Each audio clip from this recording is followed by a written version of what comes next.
আসসালামু আলাইকুম। বস্তা খোলার আগেই ছাগল এসে হাজির। খামারের রেডি মিক্সচার পুষ্টি ভুষির যে গুণ এবং এর যে গন্ধ, দেখেন আমাকে বস্তা খোলার সুযোগটাই দিচ্ছে না আমাদের রেডি মিক্সচার খামারি পুষ্টি ভুষি। হ্যাঁ দেখেন, আপনারা দেখতে পাচ্ছেন, এদিকে দেখেন, খোলার মানে সুযোগই দিচ্ছে না বস্তা থেকে ঢালা। রা রা রা রা সোনা রাজারি কর। আমরা আজকে আসছি মমতা আপার ছাগলের খামারে। দেখেন আরেকটা বাসন নিয়ে আসেন তো বেটি। আমরা এই দামে ঢেলে দিব, দামে ঢেলে দিব। কানেরা যেভাবে মারামারি করতেছে এইভাবে আসলে সম্ভব না। এই দেখেন ওখানে মারামারি লেগে দিচ্ছে।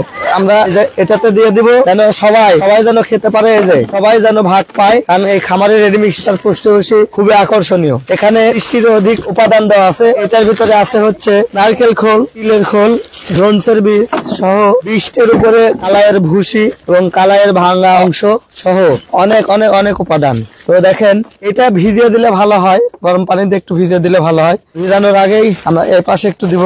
আপনি যে ছাগলের ওজন 15 কেজি, আপনি 1 কেজি পর্যন্ত দিতে পারবেন। এই যে আমি দিচ্ছি। মমতা আবার খামারের যে সিস্টেমটা অনেক সুন্দর। এই যে ছাগলগুলো অনেক সুন্দর মিক্স করে দেন। এটাতে যে খোলটা দেখতেছেন, এই খোলটা খুবই নরম।